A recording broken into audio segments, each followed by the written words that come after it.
Pemirsa, setelah sebelumnya hanya menangkis serangan lawan, kini calon presiden nomor urut 01 Joko Widodo semakin berani tampil menyerang.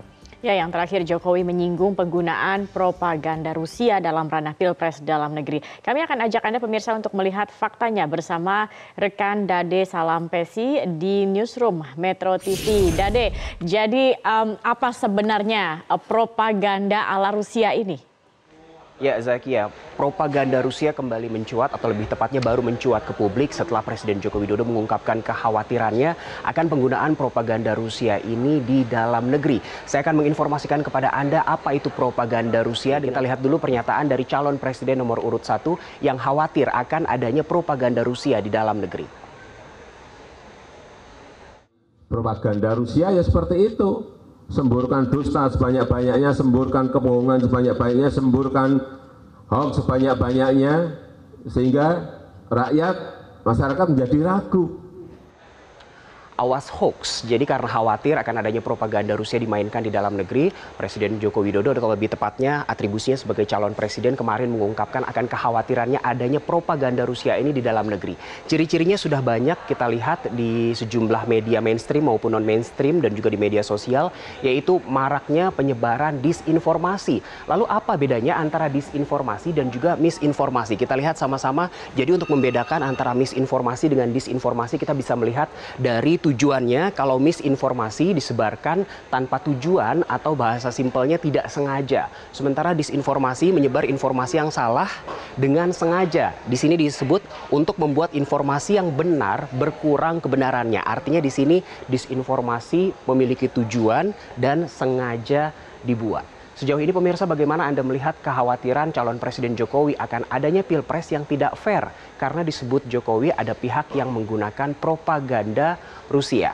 Masih soal disinformasi tadi, kita lihat kasus-kasus disinformasi yang beredar beberapa waktu terakhir ini. Di awal tahun kita diberi hadiah awal tahun dengan hoax adanya 7 kontainer yang berisi puluhan juta surat suara yang sudah tercoblos, dan juga adanya juga disinformasi yang menyebutkan bahwa ada alat pencuci ginjal di Rumah Sakit Cipto Mangunkusumo Jakarta yang dipakai berulang kali untuk sejumlah pasien, padahal harusnya digunakan sekali pakai buang.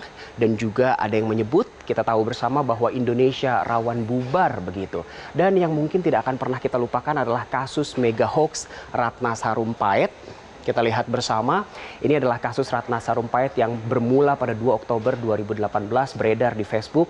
Sejumlah orang juga ikut berkomentar dan mengecam di media sosial. Ada Fahri Hamzah, Rahel Maryam, Dhanil Anzar, dan lain-lain orang juga ikut berkomentar dan mengecam penganiayaan Ratna Sarumpait yang ternyata diketahui operasi plastik.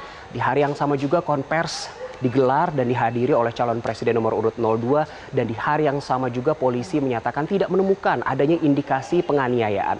Lalu update terakhirnya pada minggu lalu, kasus Ratna Sarumpait ini dinyatakan P21 atau telah rampung pemberkasannya.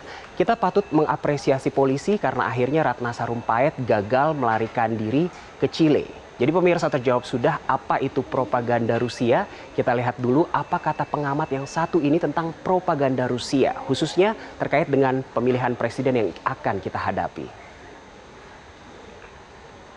Mau tidak mau akhirnya menjadi instrumen utama yang akan dilakukan. Dan menurut saya apakah ini berbahaya buat demokrasi? Jelas berbahaya. Jangan sampai ada presiden yang terpilih karena hoax. Propaganda Rusia berbahaya bagi demokrasi. Kata Yunarto Wijaya, jangan ada presiden yang terpilih karena hoax. Semoga nasib bangsa kita tidak sama seperti Amerika Serikat dan juga Brazil. Wahyu. Baik, terima kasih Dade Salampesi atas pemaparannya.